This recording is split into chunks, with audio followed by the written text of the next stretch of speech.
अस्सलाम वालेकुम नाजरीन, आप देख रहे हैं INN चैनल। मैं हूं शेख अहमद अली। आज की खास बात में हम देखेंगे कई अहम कौमी और बैनुल अक़वामी खबरें।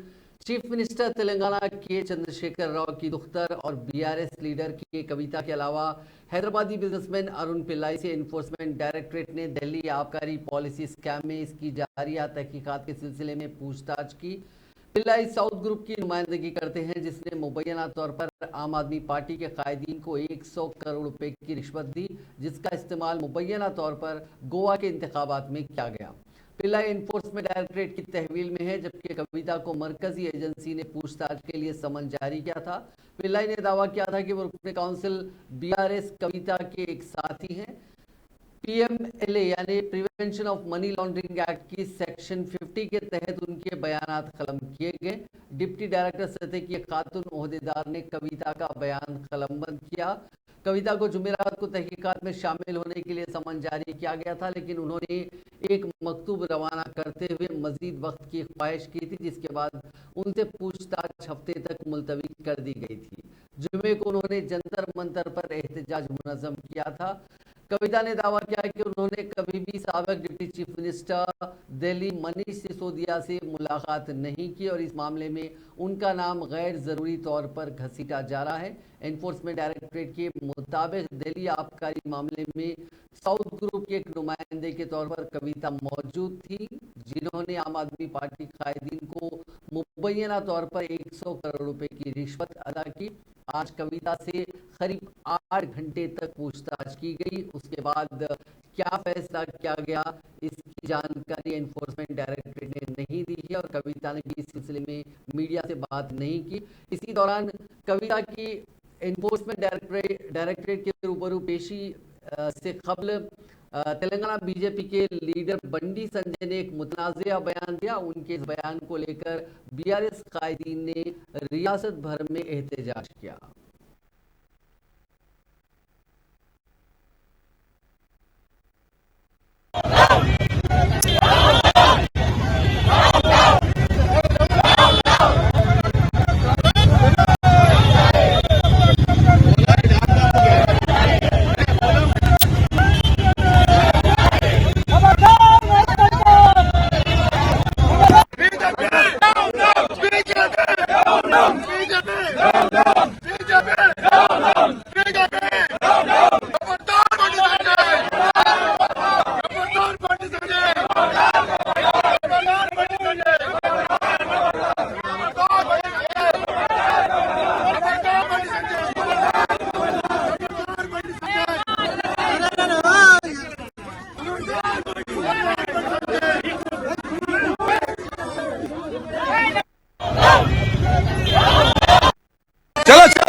नौकरी के बदले जमीन केस में एनफोर्समेंट डायरेक्टरेट ने कहा कि ये 600 करोड़ रुपए का घोटाला है। जांच में पता चला है कि 350 करोड़ रुपए के प्लॉट और 250 करोड़ रुपए के लेन देन हुए हैं। 24 जगह छापे मारे गए हैं, इनमें 1 करोड़ कैश मिला है।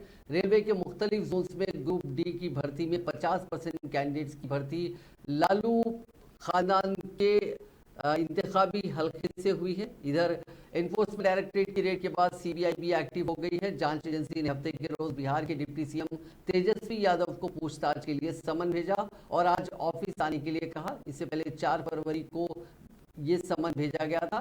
एक रिपोर्ट के मुताबिक तेजस्वी की बीवी की तबीयत खराब होने की वजह से सीबीआई के सामने वो पेश आज नहीं हुए। उन्होंने वक्त मांगा है। ईडी की रेड के बाद उनकी बीवी को जुमे के रोज अस्पताल में भर्ती किया गया था।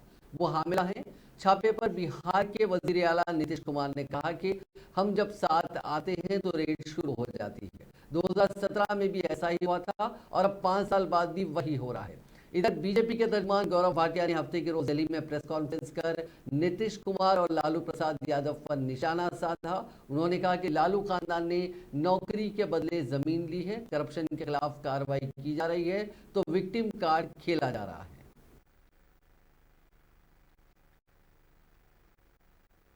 कई जगहों पर जा करके वो लोग देख रहे हैं, जानने की कोशिश कर रहे हैं शराबबंदी का क्या असर है और कैसे इसका कितना फायदा है। तो इन सब चीजों को देखने और समझने के लिए लोग आए हैं।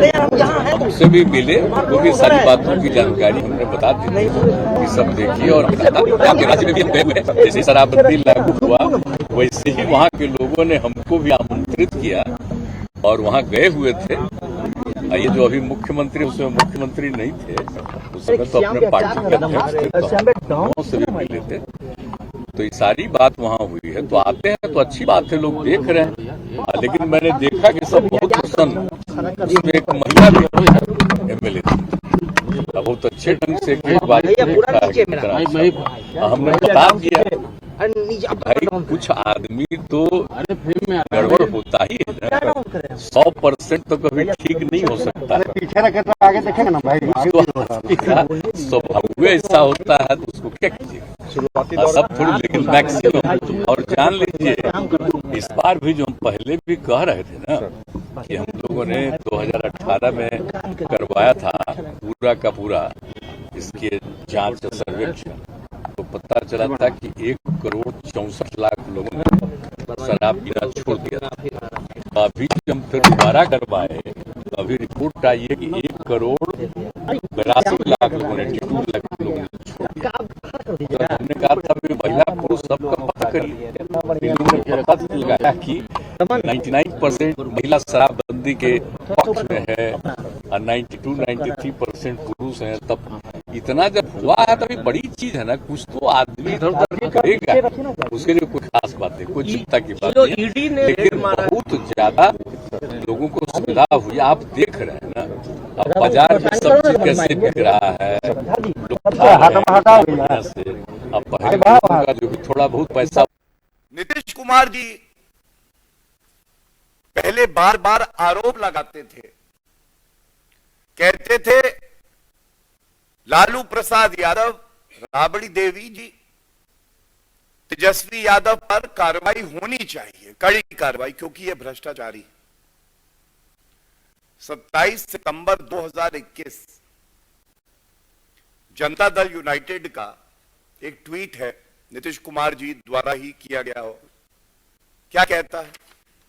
नेता प्रतिपक्ष को यह बताना चाहिए कि जिस लालूवाद विचारधारा से आप आते हैं, उसी विचारधारा ने बिहार के तमाम किसानों के साथ छल किया। जमीन दो, नौकरी लो के नाम पर जमीन लिखवा ली गई और उसमें चरवाहा विद्यालय खोलकर महापाप किया। ये नीतीश कुमार जी का जनता दल यूनाइटेड के ट्विटर हैंडल से ट्वीट है। आप कह रहे थे इस पे कार्रवाई होनी चाहिए, आज कार्रवाई हो रही है तो जनता ये जानना चाहती है कि पलटू राम आपको जनता इसीलिए कहती है। आप कभी कोई स्टंट लेते हैं और अगर सहूलियत होती है तो पलट जाते हैं। क्या आपने ये मांग नहीं करी थी नीतीश कुमार जी कि लालू प्रसाद यादव जी पे, राबड़ी देवी जी पे, तेजस्वी यादव पर भ्रष्टाचार के गंभीर आरोप है, इसलिए कार्रवाई होनी चाहिए। आज जब कार्रवाई हो रही है तो ये जो भ्रष्टाचारी हैं, प्रथम दृष्टया जिनको न्यायालय से ना इनका मामला निरस्त हो रहा है, ना कई ऐसे मामले जब बेल भी नहीं मिल रही, तो आपको यह बताना चाहिए कि आज आप तथ्यों पे बात क्यों नहीं कर रहे। अगर आप लोगों का कहना यह है कि राजनीतिक द्वेष से ये मामले हो रहे हैं, तो फिर ये बताइए कि न्यायालय जाके ये सारे जो मुकदमे हैं इनको निरस्त क्यों नहीं कराते हैं। नीतीश कुमार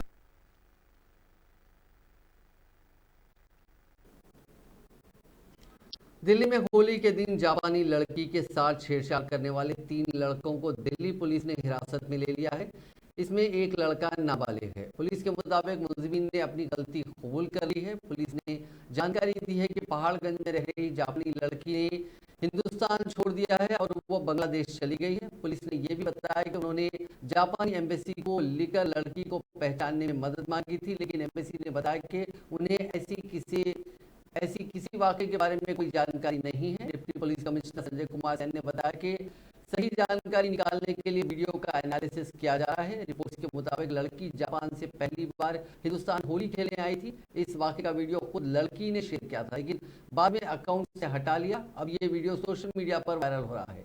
इसमें दिख रहा है कि लड़कों का एक ग्रुप एक जापानी लड़की के साथ जबरन होली खेल रहा है। एक लड़के ने लड़की को जबरदस्ती पकड़ा और उससे रंग लगाया। वो नहीं बोलती रही, पर लड़के नहीं माने। एक लड़के ने उसके सिर पर अंडा फोड़ दिया। लड़की जैसे ही वहां से निकलने लगी तो एक शख्स ने उसे पकड़ने की कोशिश की। ऐसे में लड़की ने उसे थप्पड़ जड़ दिया। सोशल मीडिया पर कई लोगों ने हैरानी जताई कि पास खड़े लोगों ने लड़की को बचाने की कोशिश क्यों नहीं की। इस मामले में पुलिस ने जापानी एम्बेसी को एक लेटर लिखा जिसमें मुलजिम लड़कों के खिलाफ एक्शन लेने की बात कही गई। दिल्ली पुलिस ने बताया कि अब तक इस मामले में किसी तरह की शिकायत नहीं मिली। सेंट्रल डिस्ट्रिक्ट पुलिस इसकी जांच कर रही है। उधर वुमेन्स कमीशन की सदर स्वाति मालीवाल ने दिल्ली पुलिस को नोटिस भेजा और इस मामले में मुलजिमीन पर केस दर्ज करने की मांग की। उन्होंने कहा कि ये बेहद शर्म की बात है कि होली के दिन किसी बैरूनी किसी फॉरेनर के साथ ऐसी हरकत की गई। स्वाति मालीवाल ने वीडियो पर अपनी नाराजगी जताते हुए ट्वीट किया कि जितनी बार ये वीडियो देख रही हूँ उतनी बार खून खौल रहा है। चाहे कुछ हो जाए, इनमें से किसी को नहीं छोड़ूंगी। हम ये यकीनी बनाएंगे कि इनमें से एक एक लफंगा सलाखों के पीछे पहुंचे। एक दिन पहले दिल्ली से एक ऐसा ही वीडियो सामने आया जिसमें कुछ लोग होली के दिन मुस्लिम खवातीन पर रंगों से भरे गुब्बारे फेंकते हुए नजर आए थे। इस वीडियो को मीर फैजल नाम के एक शख्स ने ट्वीट किया था। इस वाक़े पर भी स्वाति मालीवाल ने अपना एतराज जताया। उन्होंने वीडियो रीट्वीट करते हुए लिखा कि एक और वीडियो सोशल मीडिया पर वायरल हो रही है जिसमें जबरदस्ती मुस्लिम खवातीन को गुब्बारे और रंग मारकर उनकी वीडियो बनाई जा रही है। होली के सुंदर त्योहार आपस में खुशियां बांटने का त्योहार है, ऐसे घटिया हरकतों के लिए नहीं है। कांग्रेस सदर मल्लिकार्जुन खड़गे ने मोदी हुकूमत पर अपोजिशन कायदीन के खिलाफ मरकजी तफ्तीशी एजेंसियों का गलत इस्तेमाल करके जमहूरियत का कत्ल करने का इल्जाम आयद किया। एक ट्वीट में खड़गे ने कहा कि मोदी हुकूमत अपोजिशन कायदीन पर ईडी और सीबीआई का गलत इस्तेमाल करके जमहूरियत को खत्म करने की मजमूम कोशिश कर रही है। कांग्रेस सदर मल्लिकार्जुन खड़गे ने सवाल उठाते हुए कहा कि मोदी हुकूमत की एजेंसियां उस वक्त कहां थी जब भगोड़े मुल्क से करोड़ों रुपए लेकर भागे। जब बेहतरीन दोस्त की दौलत आसमान को छूती है तो उसकी तहकीकात क्यों नहीं होती। अवाम इस आमरियत को मुंह तोड़ जवाब देंगे। उन्होंने कहा कि गुज़िश्ता 24 घंटों से मोदी जी ने ईडी को बिहार के नायब वज़ीर आला तेजस्वी यादव के घर पर बिठा रखा है। उनकी हामिला बीवी और बहनों को हरासा किया जा रहा है। लालू प्रसाद जी बूढ़े हैं, बीमार हैं, तभी मोदी सरकार ने उनके तई इंसानियत नहीं दिखाई। अब पानी सर से गुजर चुका है। वजीर आजम नरेंद्र मोदी ने कहा कि हुकूमत मुल्क के दूर दराज इलाकों के लोगों तक पहुंचने की कोशिश कर रही है और उनमें से कई लोगों को पहली बार सरकारी स्कीमों का फायदा मिल रहा है। ज्यादातर कारीगर दलित, कबायली, पसमानदा बरादरियों से हैं या खवातीन हैं और उन तक पहुंचने और उन्हें फवायद फराहम करने के लिए एक हिकमत अमली की जरूरत होगी। हफ्ते को प्रधानमंत्री विश्वकर्मा कौशल सम्मान पर बजट से कबल वेबिनार से खिताब करते हुए पीएम मोदी ने कहा कि महरूम लोगों तक पहुंचने के लिए तयशुदा मिशन मोड में काम करना होगा।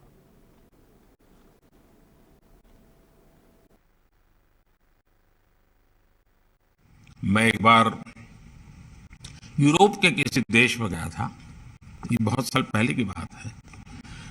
तो जो गुजराती वहाँ ज्वेलरी के बिजनेस में है, ऐसे लोगों से मिलना हुआ।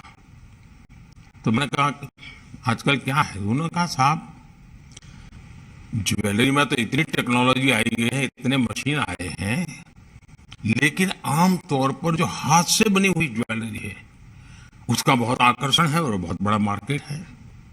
यानी इस विधा का भी सामर्थ्य है। साथियों, ऐसे कई अनुभव है और इसलिए इस योजना के द्वारा केंद्र सरकार हर विश्वकर्मा साथी को होलिस्टिक इंस्टीट्यूशनल सपोर्ट प्रदान करेगी। विश्वकर्मा साथियों को आसानी से लोन मिले, उनका कौशल बढ़े, उन्हें हर तरह का टेक्निकल सपोर्ट मिले, ये सब सुनिश्चित किया जाएगा। इसके अलावा डिजिटल एम्पावरमेंट, ब्रांड प्रमोशन और उत्पादों के बाजार तक पहुंच बनाने की व्यवस्था भी की जाएगी। रॉ मटेरियल भी सुनिश्चित किया जाएगा। इस योजना का उद्देश्य पारंपरिक कारीगरों और शिल्पकारों की समृद्ध परंपरा को संरक्षित तो करना ही करना है, उसका बहुत विकास करना है। साथियों, हमारा उद्देश्य आज के विश्वकर्मा साथियों को कल का बड़ा एंटरप्रेन्योर बनाने का है। इसके लिए उनके बिजनेस मॉडल में स्थायित्व जरूरी है। इसे ध्यान में रखते हुए हम उनके बनाए प्रोडक्ट को बेहतर बनाने। नायब सदर जमहूरिया जगदीप धनखड़ ने राज्यसभा में बार बार होने वाली खलल अंदाजी, शोर शराबे पर हफ्ते को फिक्र का इजहार करते हुए कहा कि जमहूरियत के मंदिर बहस, गुफ्तगू, चर्चा और गौर व फिक्र के लिए होते हैं और उसमें अरकान का रवैया मिसाली होना चाहिए। चौधरी चरण सिंह यूनिवर्सिटी में मुनक्किद आयुर्वेद महासम्मेलन से खिताब करते हुए नायब सदर जमहूरिया ने कहा कि जमहूरी इक़्तिदार बहुत अहम है। हम जमहूरियत के उसूलों की तौहीन नहीं होने दे सकते क्योंकि हम दुनिया की सबसे बड़ी जमहूरियत हैं। देश और दुनिया में एक चिंता होती थी, देश का सबसे बड़ा प्रांत कहां जा रहा है। खबर में रहता था तो पीड़ा होती थी, देश का सबसे बड़ा प्रांत कहां जा रहा है। खबर में रहता था तो पीड़ा होती थी। ऐसा बदलाव आया कि अब जो कुछ सुनने को मिल रहा है, कानून में जो आता है, मन प्रफुल्लित होता है। सही मायने में विकास की गंगा इसी प्रदेश में बह रही है। Chief justice of India Dhananjaya Y Chandrachud ने कहा कि अदलिया को कोरोना जैसी दूसरी वबा का इंतजार नहीं करना चाहिए। कोरोना ने हिंदुस्तान में अदालतों को टेक्नोलॉजी और जदीद आलात को अपनाने की तरकीब दी, ताहम हमें वबाई अमराज के बगैर भी तरक्की करते रहना चाहिए और वर्चुअल समातों के इस्तेमाल जैसे मजीद जदीद फैसले लेने चाहिए। चीफ जस्टिस ने कहा कि हमारा मकसद अपने अदालती इदारों को उसूली तौर पर तरक्की देना होना चाहिए। जदीद और फाल फैसले लेने के लिए किसी को दूसरी वबाई बीमारी का इंतजार नहीं करना चाहिए। चीफ जस्टिस शंघाई ताउन तंजीम यानी SCO के रुकन ममालिक के सुप्रीम कोर्ट के चीफ जस्टिस के 18वें इजलास से खिताब कर रहे थे। 3 रोजा इवेंट में हिंदुस्तानी शिरकत के तौर पर जस्टिस संजय किशन कौल और KM जोसेफ भी शामिल थे। इस दौरान चीफ जस्टिस ने कहा कि वबाई मर्ज ने इंसाफ तक रसाई के लिए मुख्तलिफ चैलेंजेस मुतारिफ कराए, लेकिन सुप्रीम कोर्ट ऑफ इंडिया ने उसे बढ़ने के मौके में बदल दिया। उन्होंने कहा कि सुप्रीम कोर्ट ने ई कोर्ट्स, वीडियो कॉन्फ्रेंसिंग के जरिए ऑनलाइन समाअत, फौरी समाअतों के लिए लाइव स्ट्रीमिंग और ई फाइलिंग जैसे इक़दाम की मदद से लोगों को इंसाफ हासिल करने में मदद दी।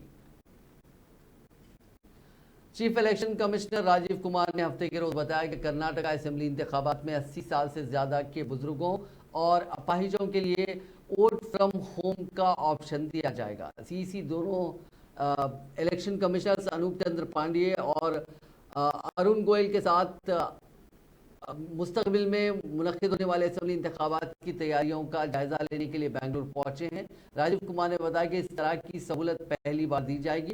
इलेक्शन कमीशन की टीम वोटिंग का इस्तेमाल कराने के लिए फॉर्म 12D के साथ बुजुर्ग और फिजिकली हैंडीकैप वोटर्स के घर पहुंचेगी। इस पूरे प्रोसेस की वीडियोग्राफी कराई जाएगी।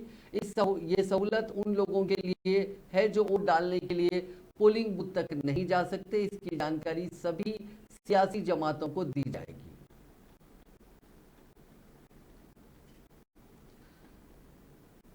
अब कुछ बैनुल अक़वामी खबरें। अपना मुल्क छोड़कर यूरोप पहुंचने के लिए रिफ्यूजी लगातार अपनी जान खतरे में डाल रहे हैं। पिछले महीने हुए हादसे के बाद एक बार फिर से खबर है कि इटली के कैलिब्रिया रीजन में 1300 रिफ्यूजी फंसे हुए हैं, जिन्हें बचाने के लिए इटली के कोस्ट गार्ड ने रेस्क्यू ऑपरेशन लॉन्च किया। ये रिफ्यूजी अलग अलग जगहों से यूरोप आने की कोशिश कर रहे हैं। हालांकि अभी तक ये नहीं पता चल पाया है कि ये किन मुल्कों के हैं। इटालियन कोस्ट गार्ड ने इसकी जानकारी देते हुए बताया कि ये ऑपरेशन काफ़ी मुश्किल होने वाला है, क्योंकि बचाए जाने वाले लोगों की तादाद काफ़ी ज़्यादा है जो बोट्स में जहां तहां भटक रहे हैं। पहले 500 लोगों को बचाने के लिए कोस्ट गार्ड ने अपने वेसल्स को भेजा था। इटली की नेवी से भी मदद मांगी गई है। 500 लोग एक बोट पर इटालियन पेनिनसुला से 1125 किलोमीटर की दूरी पर हैं। वहीं एक दूसरे वेसल से 800 लोगों को बचाया जाएगा जो दो अलग अलग नाव में सवार हैं। 1300 लोगों को बचाने के लिए कोस्ट गार्ड ने नेवी से भी मदद मांगी थी। अफगानिस्तान के बल्ख इलाके में मौजूद मज़ार शरीफ शहर एक बार फिर बम धमाके से दहल गया। हफ्ते के रोज हुए ताज़ा धमाके में 7 अफराद की मौत होने और 14 के जख्मी होने की इत्तला मौसूल हो रही है। फिलहाल सभी महलूकीन की शिनाख्त नहीं हो सकी। रिपोर्ट्स में बताया जा रहा है कि धमाका एक खुदकश हमलावर के जरिए किया गया, जिससे इलाके में अफरा तफरी का आलम पैदा हो गया। अंदेशा जाहिर किया जा रहा है कि महलूकीन की तादाद में मजीद इजाफा हो सकता है, क्योंकि जख्मियों में से कुछ की हालत संगीन बनी हुई है। अमेरिका के 16वें सबसे बड़े बैंक सिलिकॉन वैली बैंक को रेगुलेटर्स ने बंद करने का हुक्म दिया है। कैलिफोर्निया के डिपार्टमेंट ऑफ फाइनेंशियल प्रोटेक्शन और इनोवेशन ने ये अहकाम जारी किए हैं। बैंक की basic company SVB financial group के शेयरों में 9 मार्च को करीब 60% की गिरावट आई थी। इसके बाद इसे कारोबार के लिए रोक दिया गया। ये अमेरिका की तारीख में 2008 के माली बहरान के बाद अब तक का सबसे बड़ा फेलियर है। एक रिपोर्ट के मुताबिक SVB के शेयर गिरने की वजह से पिछले 2 दिनों में अमेरिकी बैंकों को स्टॉक मार्केट्स में $100 अरब का नुकसान हुआ। वहीं यूरोपियन बैंकों को $50 अरब का घाटा हुआ। फेडरल डिपार्टमेंट इंश्योरेंस कॉर्पोरेशन ने जुमे के रोज Silicon Valley Bank take over करने का ऐलान किया था। इसके साथ ही उसे ग्राहकों का पैसा महफूज रखने की भी जिम्मेदारी दी गई थी। सिलिकॉन बैंक अब 13 मार्च को खुलेगा, जिसके बाद सभी इंश्योर्ड डिपॉजिट्स के पास अपने डिपॉजिट्स निकालने की छूट होगी।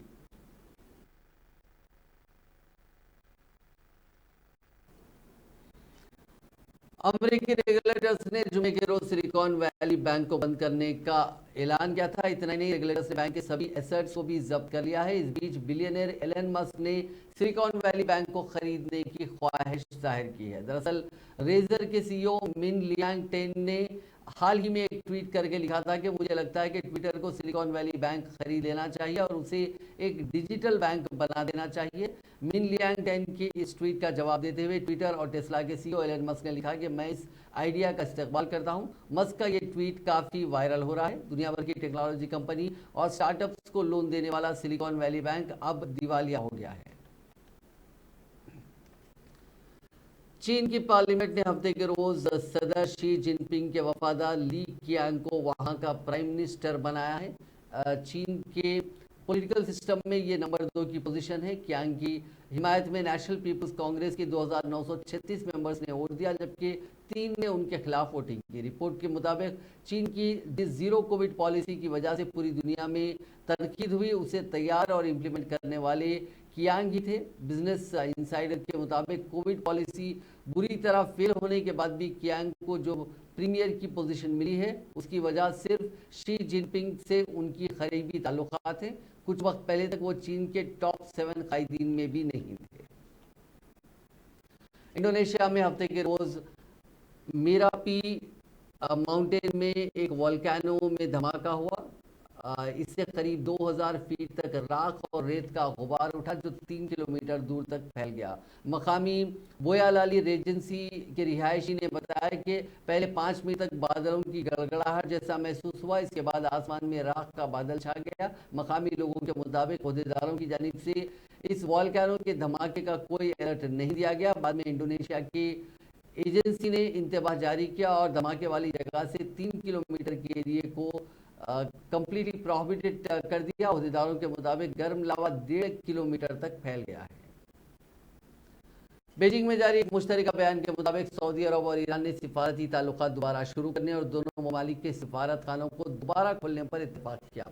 तीनों ममालिक का यह बयान कल जुमे को सरकारी सऊदी प्रेस एजेंसी ने जारी किया। एक रिपोर्ट के मुताबिक दोनों फरीकों ने रियासतों की खुद मुख्तारी का एहतराम करने, उनके अंदरूनी मामलात में मुदाखलत न करने और 2001 में उनके दरमियान तय पाने वाले सिक्योरिटी ताउन के माहदे को एक्टिव करने पर इत्तेफाक किया। मुश्तरका बयान में कहा गया कि रियाज और तेहरान रियासतों की खुद मुख्तारी के एहतराम और उनके अंदरूनी मामलात में अदम मुदाखलत का आदा करते हैं।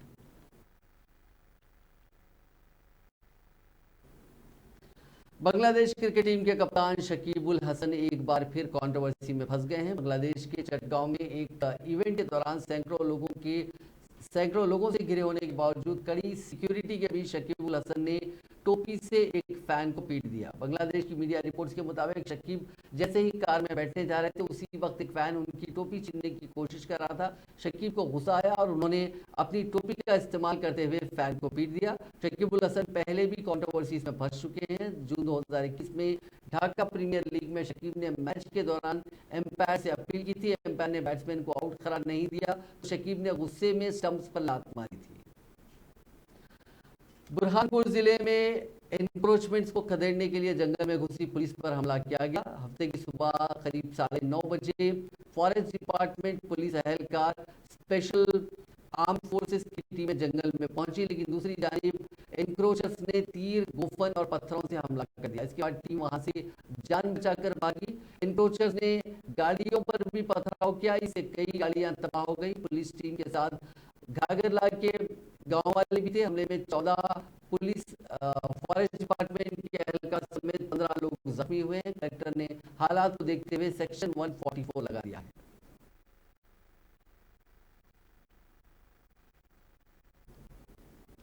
जयपुर में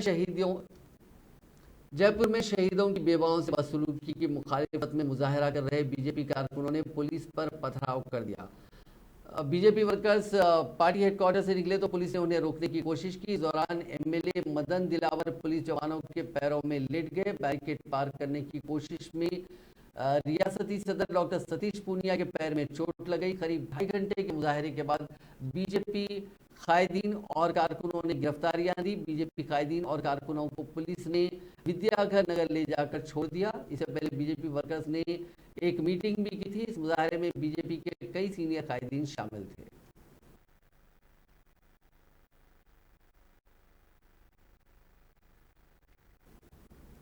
गुजरात के द्वारका जिले के ओखा साहिल से 185 नॉटिकल माइल दूर अरेबियन सी से 425 करोड़ रुपए की कीमत के 61 किलो ड्रग्स जब्त किए गए हैं।